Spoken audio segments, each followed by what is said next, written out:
Veg ఉండడం కంటే non veg ఉండడం చాలా చాలా చాలా ఈజీ. మీరు అగ్రీ చేస్తారా లేదా కమెంట్ చేయండి. ఈ రోజు మా డాడీ తెచ్చిన ప్రాన్స్ అయితే భయంకరంగా స్మెల్ వస్తున్నాయి అనమాట. సో ఫస్ట్ వీటిని బాగా క్లీన్ చేయాలి. డీవెయినింగ్ ఇంపార్టెంట్ ప్రాన్స్ తీసుకొని వచ్చినప్పుడు.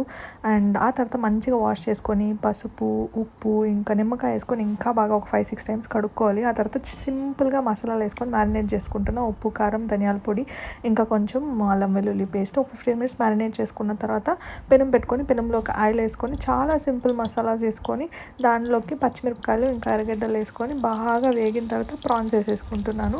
దాంట్లో కొంచెం వాటర్ వేసి వాటర్ ఇంకేంత వరకు ఫ్రై చేసుకోవడమే. ప్రాన్స్ ఫ్రై రెడీ అయిపోతుంది అనమాట. చాలా టేస్టీగా కూడా ఉంటుంది. అండ్ నాకు సీ ఫుడ్ అంటే ఎప్పుడు నచ్చదు. ఎప్పుడైతే ఒకలాగా ఎండు చేపల స్మెల్ లాగా వస్తుంది కదా, కరువాడుల లాగా, ఫ్రోజన్ మీట్ లాగా, అసలు అలాంటి స్మెల్ ఉన్నప్పుడు నాకు అసలు ఫిష్ తినాలంటే నచ్చదు అనమాట.